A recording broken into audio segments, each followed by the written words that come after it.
श्री गणेशाय नमः। श्री गुरुभ्यो नमः। श्री पुराण पुरुष पुरुषोत्तम भगवान की जय।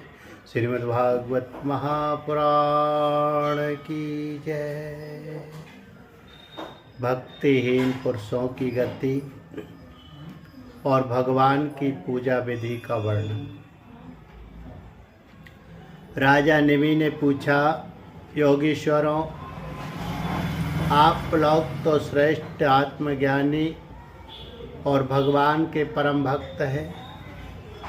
कृपा करके ये बतलाइए कि जिनकी कामनाएं शांत नहीं हुई, लौकिक पारलौकिक भोगों की लालसा मिटी नहीं है और मन एवं इंद्रियां भी बस में नहीं है, तथा जो प्रायः भगवान का भजन भी नहीं करते, ऐसे लोगों की क्या गति होती। अब 8वें योगीश्वर चमत्स जी ने कहा, राजन, विराट पुरुष के मुख से सत्व प्रधान ब्राह्मण, भुजाओं से सत्व प्रधान रज प्रधान क्षत्रिय, जांघों से रजतम प्रधान वैश्य और चरणों से तम प्रधान शूद्र की उत्पत्ति हुई।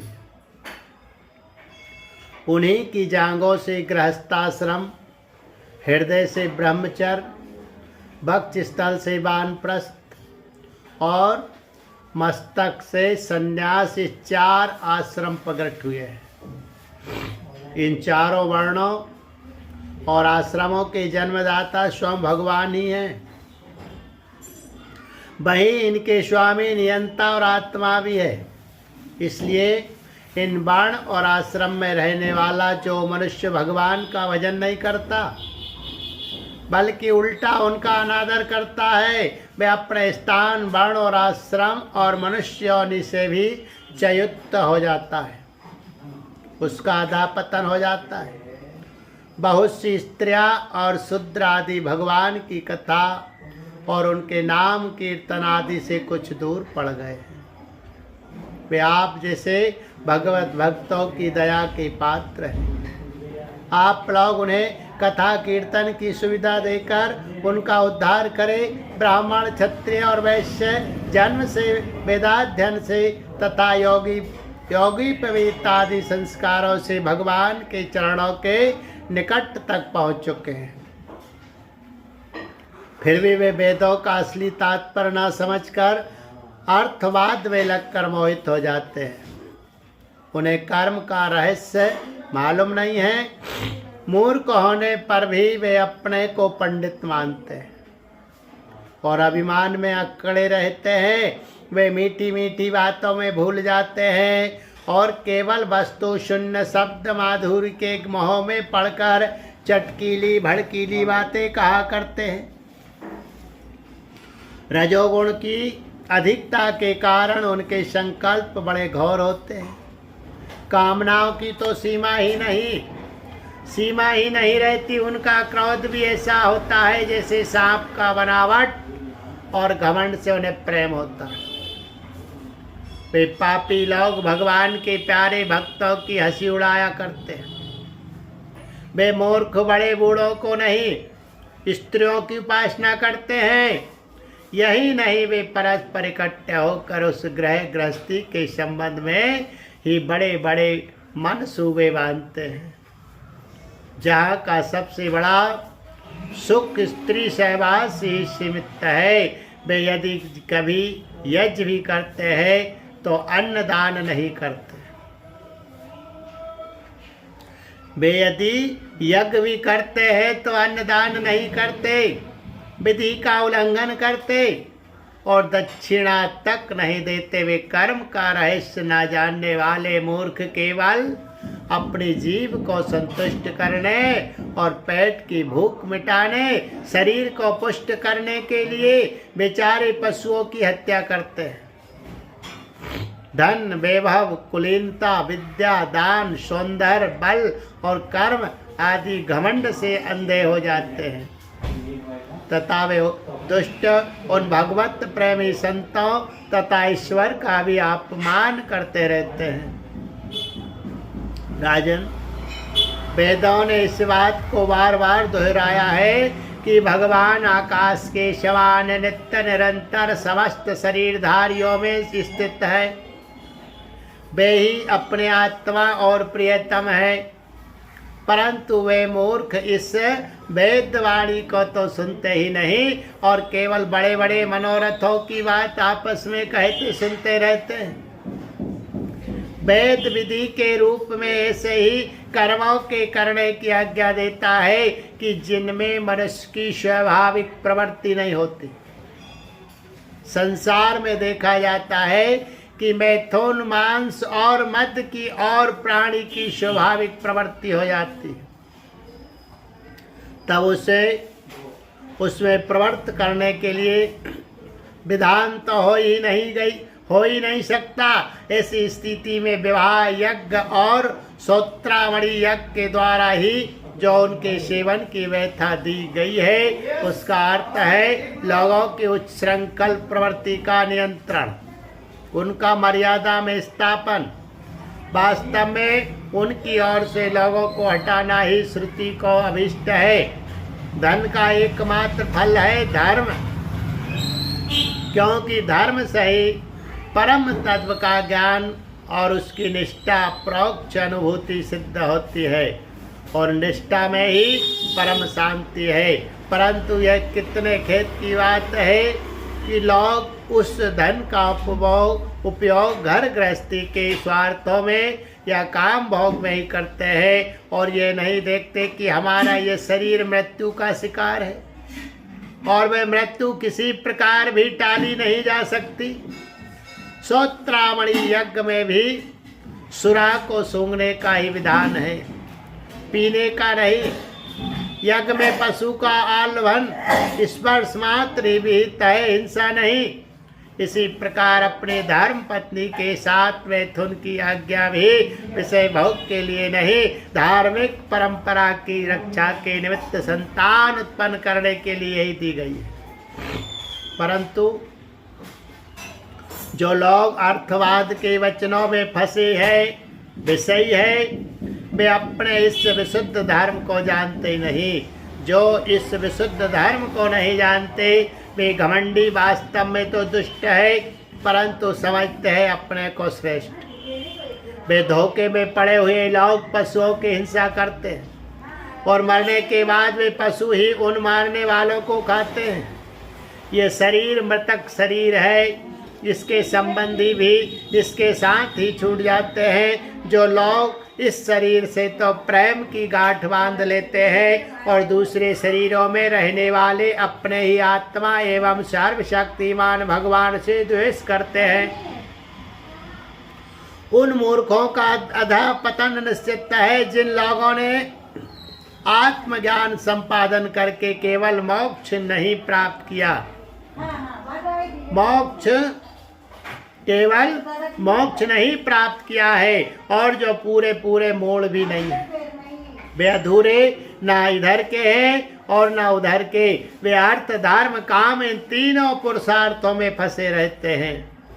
एक क्षण के लिए भी उन्हें शांति नहीं मिलती। वे अपने हाथों अपने पैरों में कुल्हाड़ी मार रहे हैं। ऐसे ही लोगों को आत्मघाती कहते हैं। अज्ञान को ही ज्ञान मानने वाले इन आत्मघातियों को कभी शांति नहीं मिलती। इनके कर्मों की परंपरा कभी शांत नहीं होती। काल भगवान सदा सर्वदा इनके मनोरथों पर पानी फेरते रहते हैं। इनके हृदय की जलन विषाद कभी मिटने का नहीं। राजन, जो लोग अंतर्यामी भगवान श्री कृष्ण से विमुख है, वे अत्यंत परिश्रम करके ग्रह, पुत्र, मित्र और धन संपत्ति इकट्ठी करते हैं, परंतु उन्हें अंत में सब कुछ छोड़ देना पड़ता है और ना चाहने पर भी विवश होकर घोर नरक में जाना पड़ता है। भगवान का भजन ना करने वाले विषयी पुरुषों की यही गति होती है। राजा निमि ने पूछा, योगीश्वरों, आप लोग कृपा करके ये बतलाइए कि भगवान किस समय किस रंग का कौन सा आकार स्वीकार करते हैं और मनुष्य किन नामों और विधियों से उनकी उपासना करते हैं। अब नवे योगीश्वर करभाजन जी ने कहा, राजन 4 युग है, सत्य, त्रेता, द्वापर और कली। इन युगों में भगवान के अनेकों रंग, नाम और आकृतियां होती है तथा विभिन्न विधियों से उनकी पूजा की जाती है। सतयुग में भगवान के श्री विग्रह का रंग होता है श्वेत, उनके 4 भुजाएं और सिर पर जटा होती है तथा वे बलकल का ही वस्त्र पहनते हैं। काले मृग का चर्म, यज्ञोपवीत रुद्राक्ष की माला, दंड और कमंडल धारण करते हैं। सतयुग के मनुष्य बड़े शांत, परस्पर बैर रहित, सबके हितैषी और समदर्शी होते हैं। वे लोग इंद्रियों और मन को वश में रखकर ध्यान रूप तपस्या के द्वारा सबके प्रकाशक परमात्मा की आराधना करते हैं। वे लोग हंस, सुपर्ण, वैकुंठ, धर्म योगेश्वर, अमल ईश्वर, पुरुष अव्यक्त और परमात्मा आदि नामों के द्वारा भगवान के गुण, लीला आदि का गान करते हैं। राजन, त्रेता युग में भगवान के श्री विग्रह का रंग होता है लाल। 4 भुजाएं होती है और कटी भाग में वे 3 मेखला धारण करते हैं। उनके केश सुनहले होते हैं और वे वेद प्रतिपादित यज्ञ के रूप में रहकर स्त्रुवा आदि यज्ञ पात्रों को धारण किया करते हैं। उस युग के मनुष्य अपने धर्म में बड़ी निष्ठा रखने वाले और वेदों के अध्यापन में बड़ी प्रवीण होते हैं।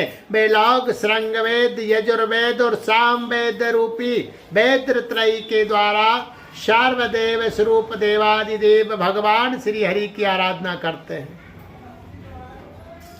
त्रेता में अधिकांश लोग विष्णु, यज्ञ, प्रश्नी गर्भ, सर्वदेव, उरुक्रम, वृषाकपि, जयंत और उरुगाय आदि नामों से उनके गुण और लीला आदि का कीर्तन करते हैं। राजन, द्वापर युग में भगवान के श्री विग्रह का रंग होता है सांवला। वे पीताम्बर तथा शंख, चक्र, गदा आदि अपने आयुध धारण करते हैं।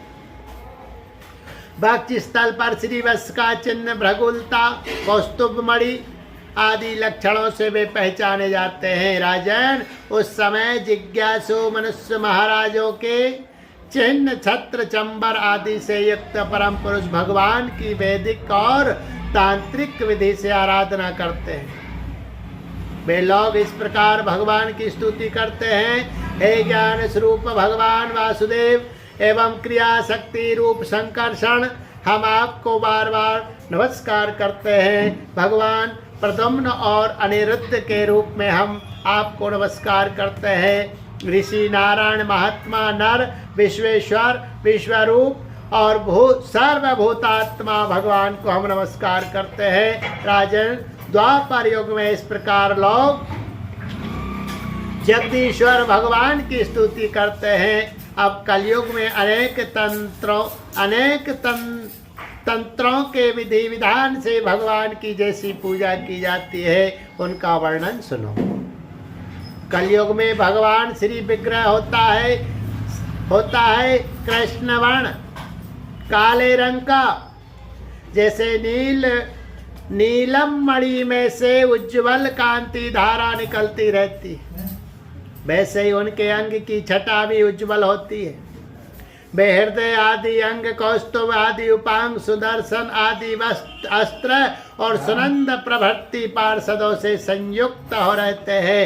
कलयुग में श्रेष्ठ बुद्धि संपन्न पुरुष ऐसे यज्ञों के द्वारा उनकी आराधना करते हैं, जिनमें नाम, गुण, लीला आदि के कीर्तन की प्रधानता रहती है।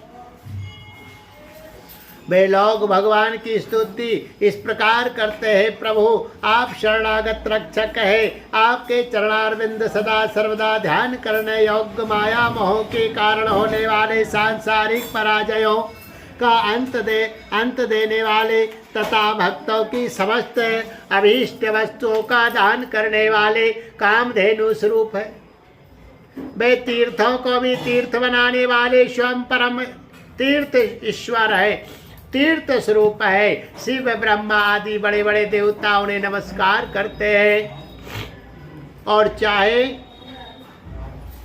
जो कोई उनकी शरण में आ जाए उसे स्वीकार कर लेते हैं। सेवकों की समस्त आरती और विपत्ति के नाशक तथा संसार सागर से पार जाने के लिए जहाज है।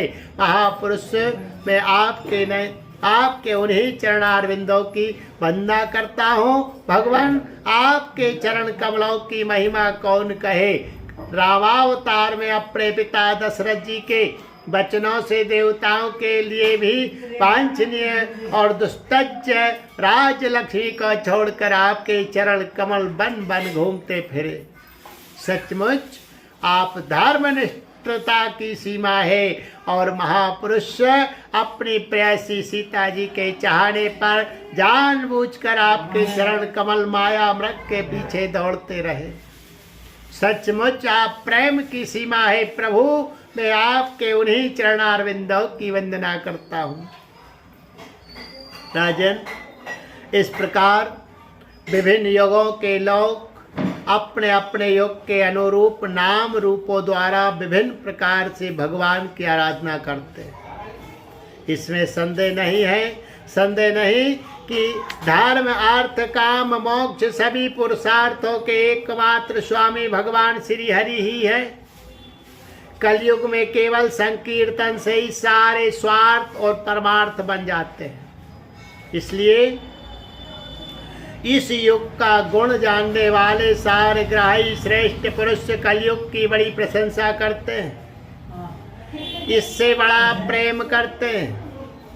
देहाभिमानी जीव संसार चक्र में अनादि काल से भटक रहे हैं, उनके लिए भगवान की लीला गुण और नाम के कीर्तन से बढ़कर और कोई परम लाभ नहीं, क्योंकि इससे संसार में भटकना मिट जाता है और परम शांति का अनुभव होता है। राजन, सत्ययुग त्रेता और द्वापर की प्रजा चाहती है कि हमारा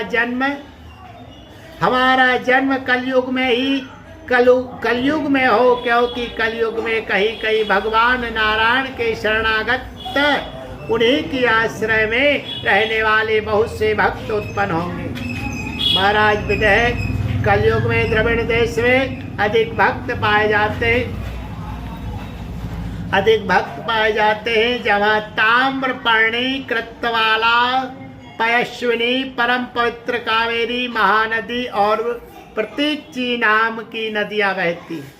राजन, जो मनुष्य इन नदियों का जल पीते हैं प्रायः उनका अंतःकरण शुद्ध हो जाता है और वे भगवान वासुदेव के भक्त हो जाते हैं। राजन, जो मनुष्य यह करना बाकी है वह करना आवश्यक है इत्यादि कर्म वासनाओं का अथवा भेद बुद्धि का परित्याग करके सर्वात्म भाव से शरणागत वत्सल प्रेम के वरदानी भगवान मुकुंद की शरण में आ गया है, वह देवताओं, ऋषियों, पितरों, प्राणियों, कुटुंबियों और अतिथियों के ऋण से उछृण हो जाता है। वह किसी के अधीन, किसी का सेवक, किसी के बंधन में नहीं रहता। जो प्रेमी भक्त अपने प्रियतम भगवान के चरण कमलों का अनन्य भाव से दूसरी भावनाओं, आस्थाओं, वृत्तियों और प्रवृत्तियों को छोड़कर भजन करता है, उससे पहली बात तो यह है कि पाप कर्म होते ही नहीं। परंतु यदि कभी किसी प्रकार हो भी जाए तो परम पुरुष भगवान श्री हरि उसके हृदय में बैठकर वह सब धो बहा देते हैं और उसके हृदय को शुद्ध कर देते हैं। नारद जी कहते हैं वसुदेव जी, मिथिला नरेश राजा निमि 9 योगीश्वरों में से इस प्रकार भागवत धर्मों का वर्णन सुनकर बहुत ही आनंदित हुए। उन्होंने अपने ऋत्विज और आचार्यों के साथ ऋषभ नंदन 9 योगीश्वरों की पूजा की। इसके बाद सब लोगों के सामने ही वे सिद्ध अंतर्धान हो गए। विदयराज निमि ने उनसे सुने हुए भागवत धर्मों का आचरण किया और परम गति प्राप्त की। महाभाग्यवान वसुदेव जी, मैंने तुम्हारे आगे जिन भागवत धर्मों का वर्णन किया है, तुम भी यदि श्रद्धा के साथ इनका आचरण करोगे तो अंत में सब आसक्तियों से छूट कर भगवान का परम पद प्राप्त कर लोगे। वसुदेव जी, तुम्हारे और देवकी के यश से तो सारा जगत भरपूर हो रहा है, क्योंकि सर्वशक्तिमान भगवान श्री कृष्ण तुम्हारे पुत्र के रूप में अवतीर्ण हुए हैं। तुम लोगों ने भगवान के दर्शन, आलिंगन तथा बातचीत करने एवं उन्हें सुलाने, बैठाने, खिलाने आदि के द्वारा वात्सल्य करके अपना हृदय शुद्ध कर लिया है। तुम परम पवित्र हो गए हो। वसुदेव जी, शिशुपाल, पौंड्रक और शाल्व आदि राजाओं ने तो बेर भाव से श्री कृष्ण की चाल ढाल, लीला विलास, चितवन, बोलन आदि का स्मरण किया था। वे भी नियमानुसार नहीं सोते, बैठते, चलते फिरते, स्वाभाविक रूप से ही, फिर भी उनकी चित्तवृत्ति श्री कृष्णकार हो गई, श्री कृष्णाकार हो गई और वे सारूप मुक्ति के अधिकारी हुए। फिर जो लोग प्रेम भाव और अनुराग से श्री कृष्ण का चिंतन करते हैं, उन्हें श्री कृष्ण की प्राप्ति होने में कोई संदेह है क्या? वसुदेव जी, तुम श्री कृष्ण को केवल अपना पुत्र ही मत समझो। वे सर्वात्मा, सर्वेश्वर, कारणातीत और अविनाशी है। उन्होंने लीला के लिए मनुष्य रूप प्रकट करके अपना ऐश्वर्य छिपा रखा है। वे पृथ्वी के भारभूत राजवेशधारी, असुरों का नाश और संतों की रक्षा करने के लिए तथा जीवों को परम शांति और मुक्ति देने के लिए ही अवतीर्ण हुए हैं, और इसी के लिए जगत में उनकी कीर्ति भी गाई जाती है। श्री सुखदेव जी कहते हैं, प्रिय परीक्षित, नारद जी के मुख से ये सब सुनकर परम भाग्यवान वसुदेव जी और परम भाग्यवती देवकी जी को बड़ा ही विस्मय हुआ। उनमें जो कुछ माया मोह अवशेष था उसे उन्होंने तत्क्षण छोड़ दिया। राजन, यह इतिहास परम पवित्र है। जो एकाग्र चित्त से इसे धारण करता है, वे अपना सारा शोक मोह दूर करके ब्रह्म पद को प्राप्त होता है। बोलिए गोविंद गोपाल कृष्ण भगवान की जय। पुराण पुरुष पुरुषोत्तम भगवान की जय। सत्य सनातन वैदिक धर्म की जय। जय जय श्री राधे, जय जय श्री राधे, जय जय श्री राधे।